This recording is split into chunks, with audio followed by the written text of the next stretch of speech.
सलैया साहित्य संसार में आपका हार्दिक अभिनंदन और स्वागत है। आज आपके समक्ष कहानी बिंदा महादेवी वर्मा द्वारा विरचित प्रस्तुत है। भीष सी आँखों वाली उस दुर्बल, छोटी और अपने आप में ही सिमटी सी बालिका पर दृष्टि डालकर मैंने सामने बैठे सज्जन को उनका भरा हुआ प्रवेश पत्र लौटाते हुए कहा, आपने आयु ठीक नहीं भरी है, ठीक कर दीजिए, नहीं तो पीछे कठिनाई पड़ेगी। नहीं, यह तो गत आषाढ़ में 14 की हो चुकी। सुनकर मैंने कुछ विस्मित भाव से अपनी उस भावी विद्यार्थिनी को अच्छी तरह देखा, जो 9 वर्षीय बालिका की सरल चंचलता से शून्य थी और 14 वर्षीय किशोरी के सलज्ज उत्साह से अपरिचित। उसकी माता के संबंध में मेरी जिज्ञासा स्वगत न रहकर स्पष्ट प्रश्न बन गई होगी, क्योंकि दूसरी ओर कुछ कुंठित उत्तर मिला। मेरी दूसरी पत्नी है और आप तो जानती ही होंगी। और उनके वाक्य को अधसुना ही छोड़कर मेरा मन स्मृतियों की चित्रशाला में 2 युगों से अधिक समय की धूल के नीचे दबे बिंदा या बिंदेश्वरी के धुंधले चित्र पर उंगली रखकर कहने लगा, ज्ञात है, अवश्य ज्ञात है। बिंदा मेरी उस समय की बाल सखी थी जब मैंने जीवन और मृत्यु के अमिट अंतर को नहीं समझा था। अपने नाना और दादी के स्वर्ग गमन की चर्चा सुनकर मैं बहुत गंभीर मुख और आश्वस्त भाव से घर भर को सूचना दे चुकी थी कि जब मेरा सिर कपड़े रखने की अलमारी को छूने लगेगा तब मैं निश्चय ही एक बार उनको अवश्य देखने जाऊंगी। न मेरे इस पुण्य संकल्प को विरोध करने की किसी में इच्छा हुई और न मैंने एक बार मारकर कभी न लौट सकने का नियम जाना। ऐसी दशा में छोटे छोटे असमर्थ बच्चों को छोड़कर मर जाने वाली माँ की कल्पना मेरी बुद्धि में कहाँ ठहरती। मेरा संसार का अनुभव भी बहुत संक्षिप्त था। अज्ञानावस्था से मेरा साथ देने वाली सफ़ेद कुतिया, सीढ़ियों के नीचे वाली अंधेरी कोठरी में आंखें मूंदे पड़े रहने वाले बच्चों की इतनी सतर्क पहरेदार हो उठती थी कि उसका घुर्राना मेरी सारी ममता भरी मैत्री पर पानी फेर देता था। भूरी पूसी सी अपने चूहे जैसे निस्सहाय बच्चों को तीखे पैने दांतों में ऐसी कोमलता से दबाकर कभी लाती कभी ले जाती थी कि उनको कहीं एक दांत भी न चुभ पाता था। ऊपर की छत के कोने पर जब कबूतरों का एक और बड़ी तस्वीर के पीछे गौरैया का जो भी घोंसला था, उसमें खुली हुई छोटी छोटी चोंचों और उनमें सावधानी से भरे जाते दोनों और कीड़े मकोड़ों को भी मैं अनेक बार देख चुकी थी। बछिया को हटाते समय भी रंभा रंभा कर घर भर को यह दुखद समाचार सुनाने वाली अपनी श्यामा गाय की व्याकुलता भी मुझसे छिपी न थी। एक बच्चे को कंधे से चिपकाए और एक की उंगली पकड़े हुए जो भिखारिन द्वार द्वार फिरती थी, वह भी तो बच्चों के लिए ही कुछ मांगती रहती थी। अतः मैंने निश्चित रूप से समझ लिया था कि संसार का सारा कारोबार बच्चों को खिलाने पिलाने सुलाने आदि के लिए हो रहा है और इस महत्वपूर्ण कर्तव्य में भूल न होने देने का काम माँ नामधारी जीवों को ही सौंपा गया है। और बिंदा के भी तो माँ थी, जिन्हें हम पंडिताइन चाची और बिंदा नई अम्मा कहती थी। वे अपनी गोरी मोटी देह को रंगीन साड़ी से सजे कसे चारपाई पर बैठकर फूले गाल और चिपटी सी नाक के दोनों ओर नीले कांच के बटन सी चमकती हुई आँखों से मोहन को तेल मलती रहती थीं। उनकी विशेष कारीगरी से संवारी पाटियों के बीच में लाल स्याही की मोटी लकीर सा सिंदूर, उनीदी सी आँखों में काले डोरे के समान लगने वाला काजल, चमकीले कर्णफूल, गले की माला, नगदार रंग बिरंगी चूड़ियाँ और घुंघरूदार बिछुए मुझे बहुत भाते थे, क्योंकि ये सब अलंकार उन्हें गुड़िया की समानता से देते थे। यह सब तो ठीक था, पर उनका व्यवहार विचित्र से जान पड़ता था। सर्दी के दिनों में जब हमें धूप निकलने पर जगाया जाता, गर्म पानी से हाथ मुंह धुलाकर मोजे जूते और ऊनी कपड़ों से सजाया जाता और मना करने पर गुनगुना दूध पिलाया जाता था, तब पड़ोस के घर में पंडिताइन चाची का स्वर उच्च से उच्चतर होता रहता था। यदि उस गर्जन तर्जन का कोई अर्थ समझ में ना आता तो उसे श्यामा के रंभाने के समान स्नेह का प्रदर्शन भी समझ सकती थी, परंतु उसकी शब्दावली परिचित होने के कारण ही कुछ उलझन पैदा करने वाली थी। उठती है आऊं, बैल के से दीदे क्या निकाल रही है, मोहन का दूध कब गर्म होगा, अभागी मरती भी नहीं, आदि वाक्यों में जो कठोरता की धारा बहती रहती थी उसे मेरा अबोध मन भी जान ही लेता था।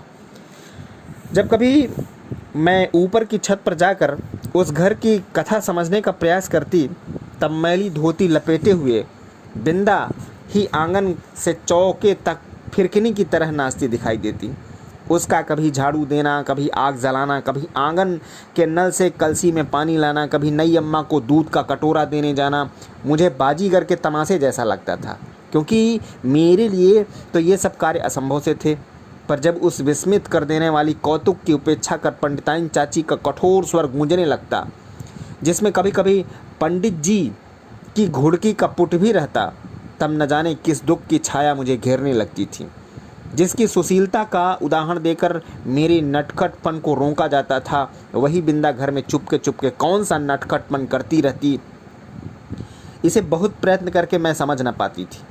मैं एक भी काम नहीं करती थी और रात दिन उधम मचाती रहती थी, पर मुझे तो माँ ने मर जाने की आज्ञा दी और ना ही आंखें निकाल लेने का भय दिखाया। एक बार मैंने पूछा, क्या पंडिताइन चाची तुम्हारी तरह नहीं है? माँ ने मेरी बात का अर्थ कितना समझा यह तो पता नहीं, उनके संक्षिप्त हैं से न बिंदा की समस्या का समाधान हो सका और न मेरी उलझन सुलझ पाई। बिंदा मुझसे कुछ बड़ी ही होगी, परंतु उसका नाटापन देखकर ऐसा लगता मानो किसी ने ऊपर से दबाकर उसे कुछ छोटा कर दिया हो। 2 पैसों में आने वाली खंजरी के ऊपर चढ़ी हुई झिल्ली के समान पतले चर्म से मढ़े और भीतर ही हरी हरी नसों की झलक देने वाले उसके दुबले हाथ पैर न जाने किस अज्ञात भय से अवसन्न रहते थे। कहीं से कुछ आहट होती हुई उसका विचित्र रूप से चौंक पड़ना और पंडिताइन चाची का स्वर कान में पड़ते हुए उसके सारे शरीर का थरथरा उठना मेरे विस्मय को बढ़ा ही नहीं देता था, प्रत्युत उसे भय में बदल देता था। और बिंदा की आंखें तो मुझे पिंजरे में बंद चिड़िया की याद दिलाती थी। जब एक बार 2-3 करके तारे गिनते उसने एक चमकीले तारे की ओर उंगली उठाकर कहा, वह रही मेरी अम्मा। तब तो मेरे आश्चर्य का ठिकाना न रहा। क्या सबकी अम्मा तारों में होती है और एक घर में? पूछने पर बिंदा ने अपने ज्ञात कोष में से कुछ कण मुझे दिए और तब मैंने समझा कि जिस अम्मा को ईश्वर बुला लेता है वह तारा बनकर ऊपर के बच्चों को देखती है और बहुत सज धज के घर में आती है। वह बिंदा की नई अम्मा जैसी होती है। मेरी बुद्धि सहज ही पराजय स्वीकार करना नहीं जानती। इसी से मैंने सोचकर कहा, तुम नई अम्मा को पुरानी अम्मा क्यों नहीं कहती? फिर वे न नई रहेंगी और न डांटेंगी। बिंदा को मेरा उपाय कुछ जंचा नहीं, क्योंकि वह तो अपनी पुरानी अम्मा को खुली पालकी में लेट कर जाते और नई को बंद पालकी में बैठकर आंखें देख चुकी है। अतः किसी को भी पदच्युत करना उसके लिए कठिन था। पर उसकी कथा में मेरा मन तो सचमुच आकुल हो उठा। अतः उसी रात को मैंने माँ से बहुत अनुनयपूर्वक कहा, तुम कभी तारा न बनना, चाहे भगवान कितना ही चमकीला तारा बनावे।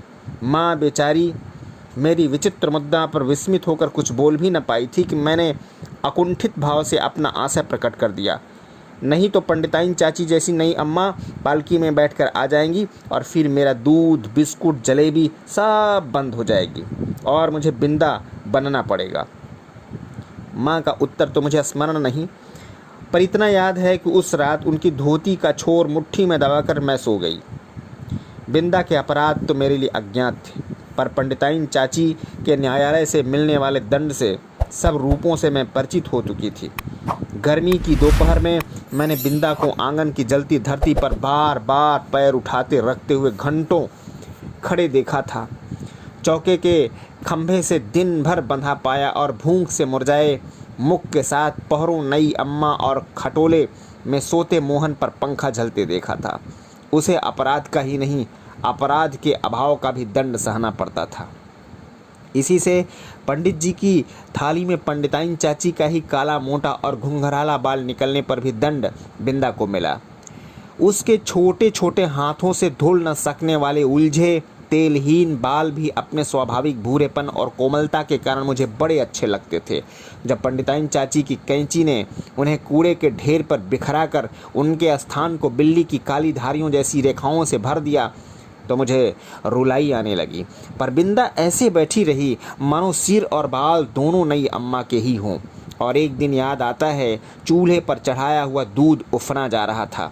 बिंदा ने उन्हें नन्हे नन्हे हाथों से दूध की पतीली उतारी, अवश्य, पर उसकी उंगलियों से छूटकर गिर पड़ी। खौलते दूध से जले पैरों के साथ दरवाजे पर खड़ी बिंदा का रोना देख मैं तो हतबुद्धि सी हो गई। पंडिताइन चाची से कहकर वह दवा क्यों नहीं लगवा लेती, यह समझना मेरे लिए कठिन था। उस पर जब बिंदा मेरा हाथ अपने जोर से धड़कते हुए हृदय से लगाकर कहीं छिपा देने की आवश्यकता बताने लगी, तब तो मेरे लिए सब कुछ रहस्यमय हो उठा। उसे मैं अपने घर में खींच लाई, अवश्य, पर न ऊपर के खंड में माँ के पास ले जा सकी और न छिपाने का स्थान खोज सकी। इतने में दीवारें लांग कर आने वाले पंडिताइन चाची के उग्र सर ने भय से हमारी दिशाएं रूंध दी थी। इसी से घबराहट में हम दोनों उस कोठरी में जा घुसी जिसमें गाय के लिए घास भरी जाती थी। मुझे तो घास की पत्तियां भी चुभ रही थीं, कोठरी का अंधकार भी कष्ट दे रहा था, पर बिंदा अपने जले पैरों को घास में छिपाई और दोनों ठंडे हाथों से मेरा हाथ दबाए ऐसे बैठी थी मानो घास का चुभता हुआ ढेर रेशमी बिछौना बन गया हो। मैं तो शायद सो गई थी, क्योंकि जब घास निकालने के लिए आया हुआ गोपी इस अभूतपूर्व दृश्य की घोषणा करने के लिए कोलाहल मचाने लगा, तब मैंने आंखें मलते हुए पूछा, क्या सवेरा हो गया? माँ ने बिंदा के पैरों पर तिल का तेल और चूने का पानी लगाकर जब अपने विशेष संदेहवाहक के साथ उसे घर भिजवा दिया, तब उसकी दशा क्या हुई यह बताना कठिन है, पर इतना तो मैं जानती हूँ कि पंडिताइन चाची के न्याय विधान में न क्षमा का स्थान था न अपील का अधिकार। फिर कुछ दिनों तक मैंने बिंदा को घर आंगन के स्थान पर काम करते नहीं देखा। उसके घर जाने में माँ ने मुझे रोक दिया। प्रायः कुछ अंगूर और सेब लेकर वहाँ हो आती थीं। बहुत खुशामद करने पर रुकिया ने बताया कि उस घर में महारानी आई हैं, क्या वे मुझे नहीं मिल सकती? पूछने पर वह मुंह में कपड़ा ठूसकर हंसी रोकने लगी। जब मेरे मन का कोई समाधान न हो सका, तब मैंने एक दिन दोपहर को सभी की आंख बचाकर बिंदा के घर पहुंची। नीचे के सुनसान खंड में बिंदा अकेली एक खाट पर पड़ी थी। आंखें गड्ढे में धंस गई थीं, मुख दानों से भरकर न जाने कैसा हो गया था और मैली सी चादर के नीचे छिपा शरीर बिछौने से भिन्न भिन्न नहीं जान पड़ रहा था। डॉक्टर दवा की शीशियाँ, सिर पर हाथ फेरती हुई माँ और बिछौने के चारों ओर चक्कर काटते हुए बाबूजी के बिना भी बीमारी का अस्तित्व है यह मैं न जानती थी। इसी से उस अकेली बिंदा के पास खड़ी होकर मैं चकित सी आँखों की ओर देखती रह गई। बिंदा ने ही कुछ संकेत और कुछ अस्पष्ट शब्दों में बताया, नई अम्मा मोहन के साथ ऊपर खंड में रहती है, शायद चेचक के डर से सवेरे शाम बरौनी आकर उसका काम कर जाती है। फिर तो बिंदा को देखना संभव न हो सका, क्योंकि मेरे इस आज्ञा उल्लंघन से माँ का चिंतित होना एक कष्टदेह बात थी। एक दिन सवेरे ही रुकिया ने उनसे न जाने क्या कहा कि वे रामायण बंद कर बार बार आंखें पोंछती हुई बिंदा के घर चल दी। जाते जाते वे मुझे बाहर न निकलने का आदेश देना ही नहीं भूली थी। इसी से इधर उधर से झांक कर देखना आवश्यक हो गया। रुकिया मेरे लिए त्रिकालदर्शी से कम न थी, परंतु वह विशेष अनुनय विनय के बिना कुछ बताती ही नहीं थी और उससे अनुनय विनय करना मेरे आत्मसम्मान के विरुद्ध था। अतः खिड़की से झांक कर मैं बिंदा के दरवाजे पर जमा आदमियों के अतिरिक्त और कुछ न देख सकी और इस प्रकार की भीड़ से विवाह और बारात का जो संबंध है उसे मैं जानती थी। तब क्या उस घर में विवाह हो रहा है और उसने मुझे बुलाया तक नहीं। इस अचिंत्य अपमान से आहत मेरा मन सब गुड़ियों को साक्षी बनाकर बिंदा को किसी भी शुभ कार्य में न बुलाने की प्रतिज्ञा करने लगा। कई दिन तक बिंदा के घर झांक झांक कर जब मैंने माँ से उसके ससुराल से लौटने के संबंध में प्रश्न किया, तब पता चला कि वह तो अपनी आकाशवासिनी अम्मा के पास चली गई। उस दिन से मैं प्रायः चमकीले तारे के आस पास फैले छोटे तारों में बिंदा को ढूंढती रहती, पर इतनी दूर से पहचानना क्या संभव था? तब से कितना समय बीत चुका है, पर बिंदा और उसकी नई अम्मा की कहानी शेष नहीं हुई। कभी हो सकेगी या नहीं, इसे कौन बता सकता है। जय हिंद, वंदे मातरम।